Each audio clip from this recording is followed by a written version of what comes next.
Okay, there we go. We are live. Welcome, everybody, to our October 2022 Wellbeing Wednesday. So, if you are here for the first time, welcome. We're so happy to have you. And if you're an old pro, we are so happy to have you back with us for this Wellbeing Wednesday today. For those who are new, this is a monthly segment that shows childcare providers and caregivers like yourselves simple ways that you can support your own well-being, because taking care of ourselves is in fact also taking care of others. So whether you're an early childhood educator, a director, a parent, or someone who just feels like a parent some days, I'm sure we've all been there at times, you're sure to pick up tidbits of actionable advice about how to support your overall well-being and get back to feeling like yourself. I'm your host, Susanna Creed, with the Be Well, Care Well Arkansas program here, which is a part of Curricula Concepts. And we are all about supporting the well-being of our childcare providers and community. So since it is October, which is spooky month with Halloween coming up, we thought we'd tackle what some people might call a spooky topic, which is nutrition and its effects on our overall health and wellness. So today we have Re.Ward with us, and we're super hopeful that through our conversation today, we'll be able to see that nutrition might not be quite so scary after all. So just a little bit about Rebecca before we get into our conversation. She is the owner and head coach of Re.Ward Nutrition. In her 12 years of experience in the health and wellness field, she's been able to help thousands of people improve their health and well-being and see transformations happen from the inside out. She's passionate about inspiring people to take charge of their health through sustainable nutrition changes and finding food freedom. Those are some really great keywords: sustainable and freedom, especially as they relate to nutrition. So if you're here and listening, if you have ever experienced freedom with nutrition, I'd love to hear about it in the comments down below. Also, if you're here, we'd love to, just say hi. So feel free to sound off there and we will get into it. So thank you again, Rebecca, for joining us today. We're super excited to have you. I am so happy to be here. All right, so let's dive into this super scary topic of nutrition. I think something that might help us is, we think about nutrition as, well, what we put in our body kind of determines what we weigh, but sometimes seeing the greater picture of really what we put in our body and what we eat and how it affects our overall health, and especially, disease prevention or disease risk. So I wanted to see if you can maybe talk a little bit about the connection between nutrition and our overall health and disease prevention, disease risk, those sorts of things based on your background.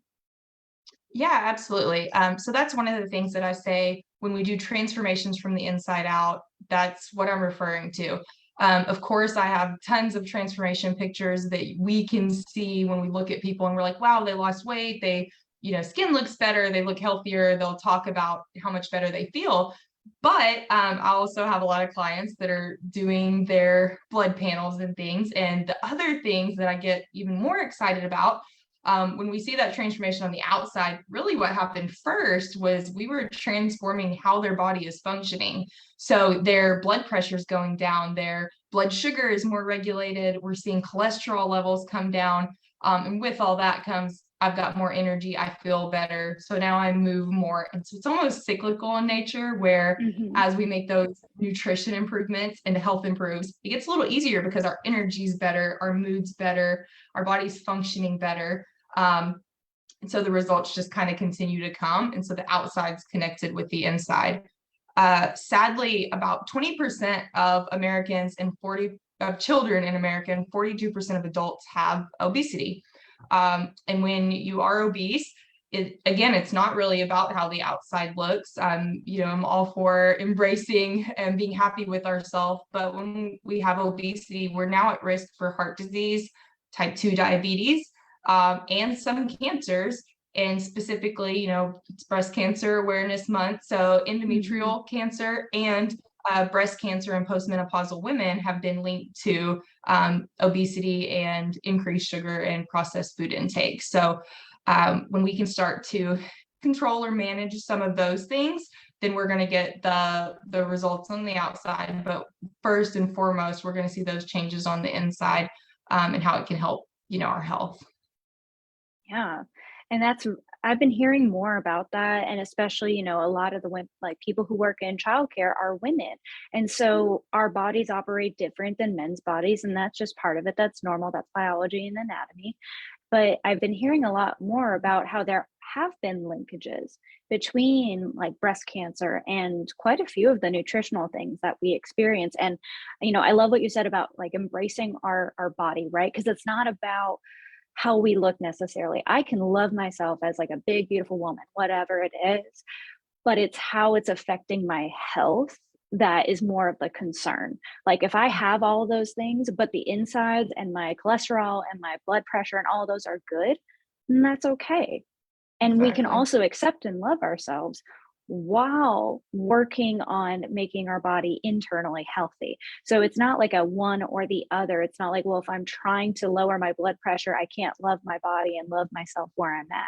It's I love myself as I am, and I can still be working towards that goal, which is, I think, an interesting gray area that can be kind of hard to just wrap our heads around, even for me.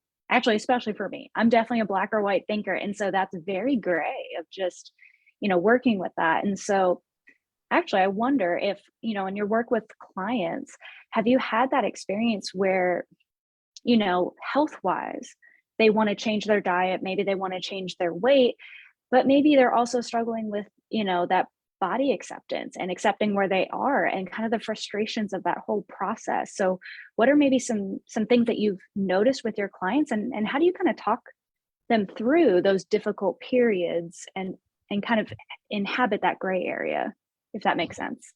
Yeah, I know that makes complete sense. I think for most of us, it's a struggle, regardless of where we're at in the journey, with being like, hey, we have these areas that we want to improve in, but I can still be happy with where I'm at. And something I talk a lot with clients about is being happy about the progress they've made, because at times it's like, okay, we've made a lot of progress, but they want more. And so they, Mhm. they have a hard time being okay with where we are now because they want more change. And so, one thing we do is always just really track progress. We can look back and say, wow, look how far we've come. And then also being really happy with our successes. So I think celebrating Mm. small successes, and it doesn't have to be, I lost 5 pounds. We talk a lot in my nutrition group about non-scale victories. So I posted this week and was like, hey, shout out, you can put scale victories, but also let's do non-scale victories. And it was, hey, I went to sleep before midnight 3 days this week. And for that person, that was a really big accomplishment. Or I drank enough water, I hit my water target 4 days. So did all these different habits, because the habits create change. And when we can focus on that, I think we can focus on our successes, knowing that those successes will equal the results that we're looking for internally and externally, versus always looking at our end goal and feeling that we're really far from it. And then the other thing that you mentioned, that you said you can be very black and white, and that is something in nutrition that is really hard, and it's a lot of people. And Mhm. it was me for the longest time. I mean, I follow style of nutrition with my clients, work with them on macro counting, because it is a very flexible style nutrition plan. But before that, I had done paleo, and I had done, and they weren't bad. A lot of them had benefits, because you were getting rid of foods that can be processed and things, but there was very little gray area. It was very, you eat these foods and you're on track and you're doing good, and that's, I'm doing right. But if I had pizza, because, then I was off track, which can sometimes lead to, well, I did bad, I might as well just finish out the day and have the cookies and have, because Right. I already messed up, or you know what I mean, I already cheated, so the the mindset can get real wonky fast. So a big thing that we talk about, and people know, like, that we have words that we don't use in my nutrition group, and it's, we don't cheat on our diet. You can cheat on spouses, you can cheat at games, you can cheat, but we don't cheat on our diet. That's not a thing. Also, like, foods aren't good and bad. They have different nutritional values. They do different things for our body. but they don't have souls. So I can't say a donut is bad. It's, because then we associate that donut was bad. I ate it. I'm bad. And we create just really bad kind of personal vision for ourselves. And then our relationship with food can be really poor. So learning that we can do nutrition and be working towards our goals, still include the foods we love while making changes that help us improve internally and externally our health and well-being is the overall goal. So finding, and it's really hard for people, a lot of people. So if you're sitting there going, I just don't understand, that doesn't work for me because I have one cookie and it's a trigger. Some of that is because your mindset is that you're not allowed to have that cookie. So if we can say, I can have that cookie and I can include it, and maybe because I had that cookie, I'm going to make sure that my dinner is like a really good vegetable and have some protein there to help balance out what I had. We're going to see results, and it's going to be sustainable, and we can kind of get out of that bad cycle of I'm good, I'm bad, I'm on my diet, I'm off my diet, which ultimately usually leads us gaining weight over time when we get in kind of that cycle of dieting in that way. So sorry, I just went on a soapbox. You hit you hit my thing, That's part of what this is about. It's like having people on who like, oh, this topic is their thing. Like there's a reason why I'm not talking about all these things, right? Sure. And I mean, even like, so I have a background in exercise science, that's what my degree is in, but I don't necessarily have the in-depth nutrition knowledge as well. So I mean, even as you're talking, I'm learning. And honestly, there were so many just light bulbs that went off when you were talking about this. And so I'm like, okay, let me make sure I remember. But one of the things of talking about oh, I messed up, I cheated, I did something bad. And especially what I notice is we as women, like, and again, this is an overgeneralization. Men do this too. It's across the board for everybody, every gender. But what I have noticed is a lot of times we as women, we don't disconnect ourselves from what we do. So we could have that cookie and say, oh, that cookie, even if, and I agree, I think the mindset needs to change. However, there's a big difference between I had that cookie was bad, versus I had that cookie was bad, so I am bad. Just because I made a mistake or I did something different doesn't mean that I am the mistake. And we as women, I feel like a lot of times don't separate that. No. I came late to work, I'm a bad worker. Not I came late to work, I made a mistake, I need to try to do that again, but my sense of self-worth is intact. And so that's some of the things that I'm hearing from you as well about the nutrition. It's not I'm bad, and that's where we just beat ourselves up. And honestly, it is a physical weight, almost the emotional guilt that we feel that I am now my decisions. I am now that mistake. I am the mistake. I am bad, as opposed to I made a mistake, or maybe that thing was not great for me. There's a very big difference. And that, I mean, honestly, I do that too. I have to be very careful with my own, eating lifestyle, because if I go all off the rails, like if I say I'm having no sugar, I guarantee you that is a recipe for a binge, and it's going to be a bad binge, and it's going to go on and on and on. Then I'm going to feel guilty. Then I feel heavy and weighted down. And why would I be motivated to change what I'm doing if I already feel heavy? I feel crappy about myself. And now it feels like I have even more of a mountain to come over. So, I mean, I personally relate to that a lot. And so that was a really big one too. And you said something, and I think I'm following, but I want to make sure, and I want to make sure all of those who are watching also are following. When you said scale victories and non-scale victories, can you talk a little bit more about what that means and what that looks like? Yeah. So, a lot of people I work with are looking to lose weight. I do have people looking to gain muscle, but regardless, the scale is a metric that we use. It's not the only metric, and it's not the most important. We also use it to see if there's foods that are inflammatory, or someone got into too much sodium, because there's going to be fluctuations with it. But when we're seeing that trending down, now this person is average a couple of pounds less a week, we're happy with it, we call that a scale victory. Am I cutting out? Because you paused for a second. I just want to make sure that it's cutting out a little bit, but what I think I heard was the scale victory is, people who use the scale as their measure of success or lack of success. It's if the scale went the Right. direction I wanted, then that's a good week. And if the Good. scale didn't Yeah. go that way, then it's not a win. Then, Yes. and that can be healthy. That can be a healthy gauge. If again we say, oh, look at this little win. I had a win, not I am the win. Or, oh, it didn't go the way I wanted. It's like that was not a win, but I'm not a loser. Sure. Like And that shift. also, So yeah, and also not using the scale in isolation because let's see, my clothes fit better, which is a non-scale victory. I feel like I'm looking leaner, non-scale victory. I have more energy, non-scale victory. All these things are going in the right direction, but for whatever reason, the scale is up a pound or didn't move over a couple of days, and people can get really fixated. And I'm like, wait, your check-in, you just told me that you had all these victories. Things are going so well. Why do we care? And one way I like to put it to people, I'm like, if weeks from now we look at your pictures look different, but like significantly, your energy's different, your mood's better, you feel, but your weight went up 5 pounds. How, would you rather have the second set of pictures and the mood and energy, or would you rather see a 5-pound difference, but you don't feel any better, you don't look any better?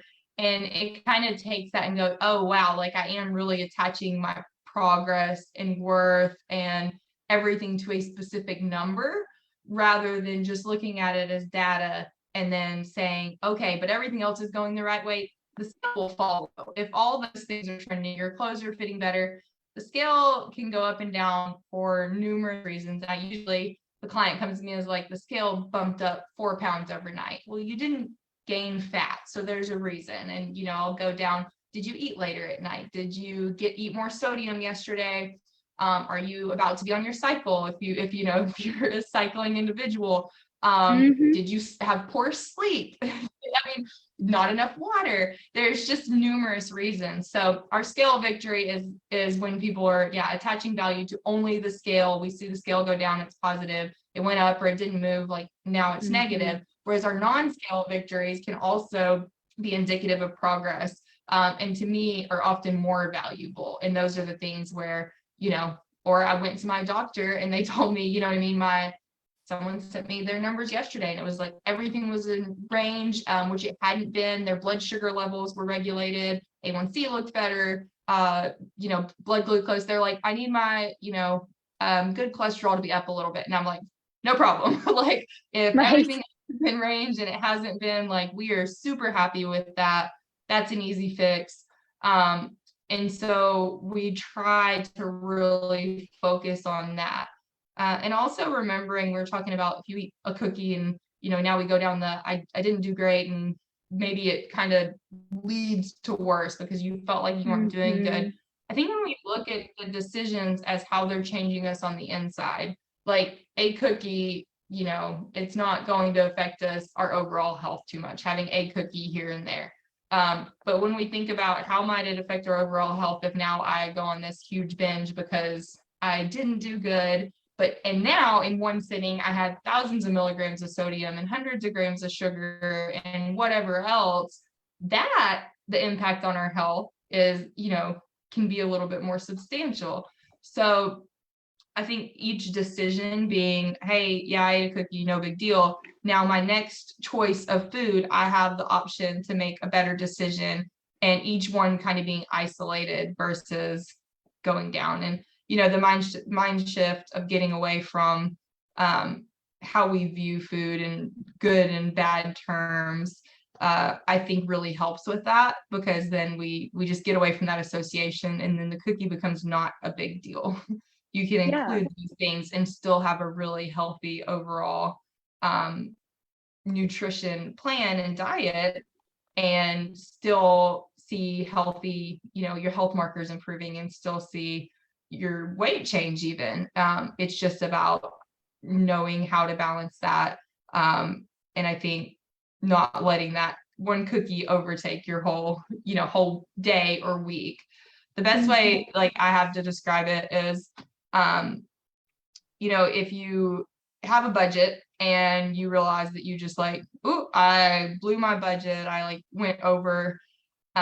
Typically we kind of rein it in and say, okay, I'm going to reset. I'm going to like take away a little bit here and remold some things, and maybe I'll change what I was going to spend. We don't go, blew my budget, I'm just going to go on a spending spree because heck, it's already done. I'm already in the red. Like, let's just go for it.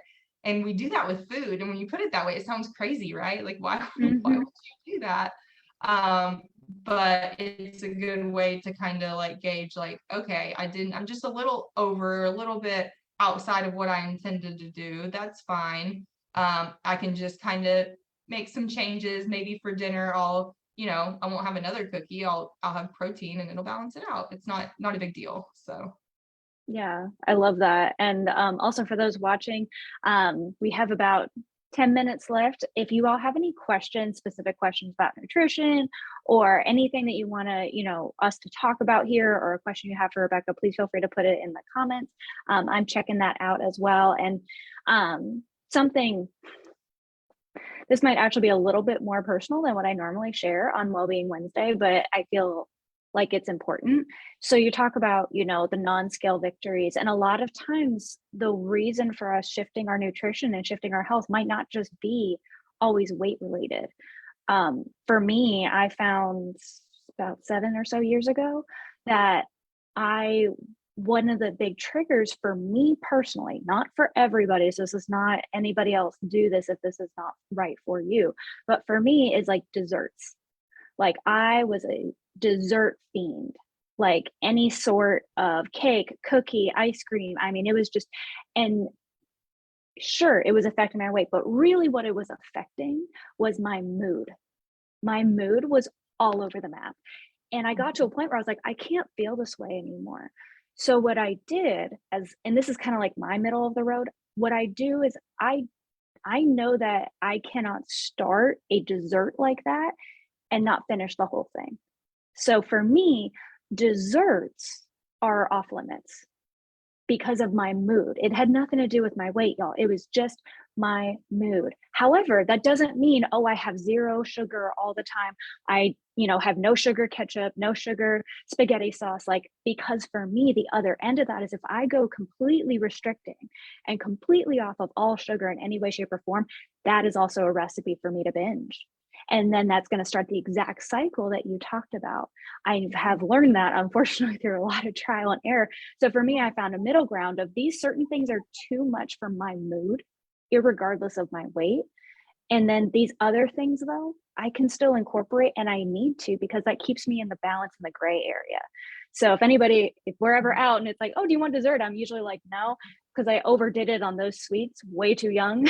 And I'm like, all right, I've reached my quota. I can have other things. I can have a sweet tea and whatnot, but probably just not that. And that's a very individual thing. And that's just what worked for me. And it had nothing to do with the scale. It had everything to do with my insides and how I was tired of being irritable, pissed off, moody, and tired all the time.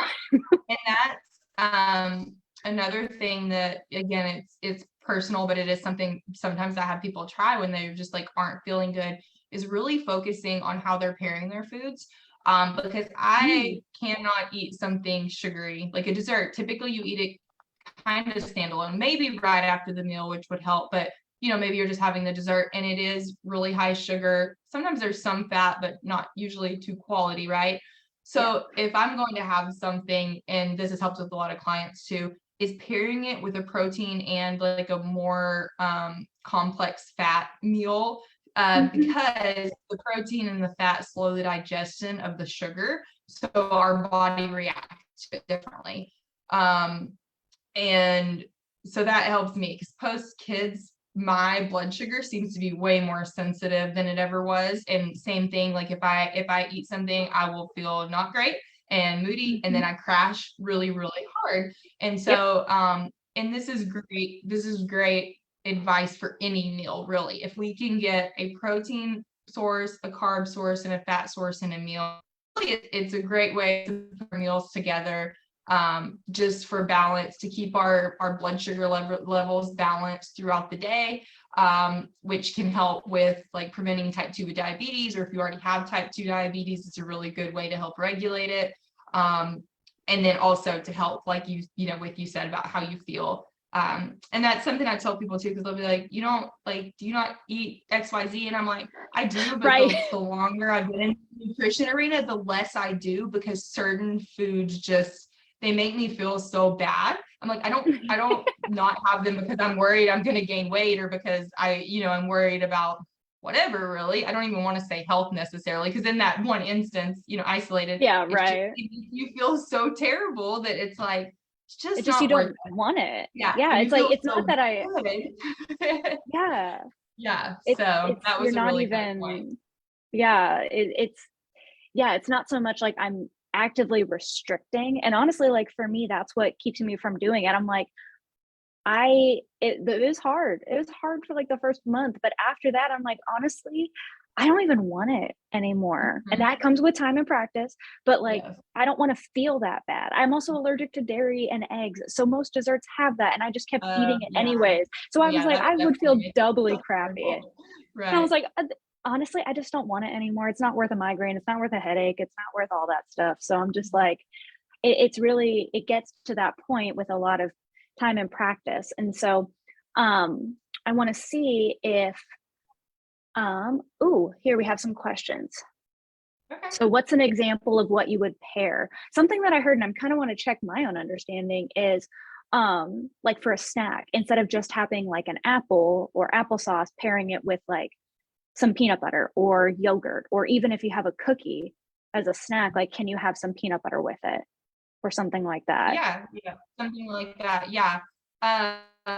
So those are actually great examples of what to pair. Like you said, an apple is a great food, right? It has nutrients, it has fiber, but it is just a carbohydrate source. So we're going to like feel good for a little bit, and we're going to kind of come down after that. So if you can put an apple and string cheese, which is something quick and easy. Mhm. You mentioned yogurt. I like yogurt. It doesn't even have to be like plain, because I don't like plain Greek yogurt, but it Yeah. has more protein in it, which again is just going to stick with you.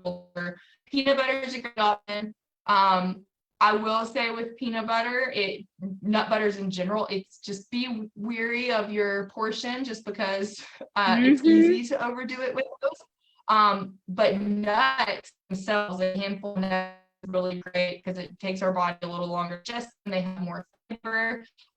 And we actually don't absorb all the calories from nuts. So you technically are eating a few less calories if you're working on keeping your calorie consumption under control. So those, off the top of the head, some good snack combinations, fruit, protein, or if you're like granola or something like that, try to get like a good fat in there with it.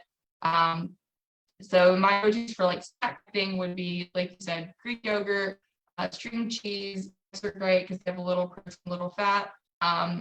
Quick on the ready to go protein shakes can be really nice. Like you can buy them at like Walmart, or a lot of they're available everywhere now. So that's a nice thing. Like Premier and Fairlife both taste really awesome, and you can get 30 grams of protein just really quick. I know a lot of you guys are childcare workers, so time is not in Mhm. favor. So those types of things can be really easy for you to get on the go. That was a really great question, whoever posted that. So. Yeah, that's awesome. And then another one that we have is any tips for eating out? I know those meals tend to be higher in fat, sodium, and portion sizes. So hard. Absolutely. So most of my clients do track their food, which is great because it gives you awareness. And that's the big thing about tracking food. And it's not intended to be forever, but if you can track your food in a food tracking app, it gives you a lot of awareness about what is in food. So it's great that you recognize that, restaurant food, there's usually hidden fat, and there's, again, sodium is always going to be high. That's the one that's really hard to avoid. What I tell my clients is look at the menu ahead of time. You can, if it's any sort of chain restaurant, they have to have their calories and the fat, protein, carbs, everything listed. So you can look at it and see what's going on there. If it's not a chain restaurant, I say like pick something that has protein as kind of the main option. So a pasta dish, maybe if it has protein thrown in, but it's going to be a huge portion and the protein portion isn't. But if there's like a chicken a chicken dish or a beef dish or something where that's kind of the main part of the dish, even if it has cheese and sauce and whatever, try to add a vegetable in. If you can, add as your side, as an extra side. Start with a salad, something like that, because it'll give you nutrients, help you get a little bit more full, so that when you get to your main meal, it's not, we're starving a lot of times by the time the food comes out. You can ask to, if you remove like sauces and cheeses, or get them on the side so that you kind of have better control. Sometimes it's too much anyway. Like you get it and you're like, oh my gosh, like it's like the sauce. Right, this is what they put on this? Yeah, it's like, it's too much. So ask for it on the side, and that way you can still have it. You can get the flavor, but you're kind of in more control of it. Is a good way to go about that. And never assume the salad is the best option. Often, to make the salads taste good, they're throwing so many ingredients on top. There's bacon, there's cheese, there's whatever, and often they aren't the best option on the menu. They can be higher calorie. Sodium's a tough one. You can just kind of accept that when you're eating out, like that's what they use to make it taste better than when we cook it at home. To be honest, most restaurants are just going to be high in sodium. And that's one thing. If you can find ways to eat at home more, honestly, that would be a small thing that you can do in and of itself to just help see improvements in your health markers, because you're then more in control of the food that you're consuming. Awesome. Well, I just want to check, because I know we're at time, but I feel like we could talk forever. Are there any last tips or things that you feel like you want to make sure you share with us before we kind of close out for today? Yeah, I just wanted to give just a few real quick small habit changes that are things that you could start today or tomorrow that aren't going to take a lot of time or energy, but they are going to help you progress towards better habits. Drinking 8 ounces of water first thing upon waking, like before coffee, just to go ahead and get your hydration started for the day. It's a great one. Try to start your day with a meal that has 20 grams of protein. Most of us undereat protein, so you will have to look at the label, or you can Google search a lot of items for what they have. But starting your day with protein at breakfast, just to start your whole day off more balanced, is a great idea. Try to get 20 minutes of intentional movement. It can be walking, it can be, stairs in your building, it can be anything. Just get moving for 20 minutes. Doesn't have to be a special workout. Set yourself up for 7 to 8 hours of sleep. Whether you actually sleep those 8 hours because of kids, whatever, it's different. But go to bed on time, where you know that you had 8 hours, if it could happen, whether it happens or not. And then the last one I'll say is, instead of always thinking about what we can take away to make ourselves healthier, think about what you can add to your diet to make yourself do better. Things like increasing your fruit and vegetable intake, increase your protein intake, drink more water. So think about things that you could add. Yes, same here. Think about ways that you can add to your diet and habits, instead of always thinking about what we should take away in order to see progress in your health. I love all of those. Thank you so much, Rebecca, again for coming on. And if anybody wants to connect with Rebecca or learn more about kind of how she approaches nutrition, her information is in the comments down below. So feel free to click that link and go to her website.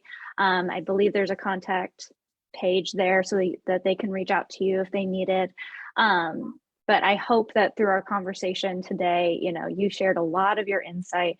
And hopefully this is now a not so spooky realm of nutrition for all of us. So last but not least, the obligatory, make sure to follow Curricular Concepts on Facebook and Instagram so you don't miss a thing, including these Wellbeing Wednesdays, which are the first Wednesday of every month from 12:30 to 1 on the Facebook page.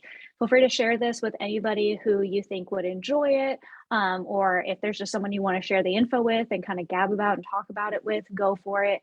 And if you're a childcare provider or a childcare agency and you're interested in learning more about enrolling in Be Well, Care Well, that information is in the comments down below as a link as well. So thank you again, Rebecca, and thank you all who have been here today with us.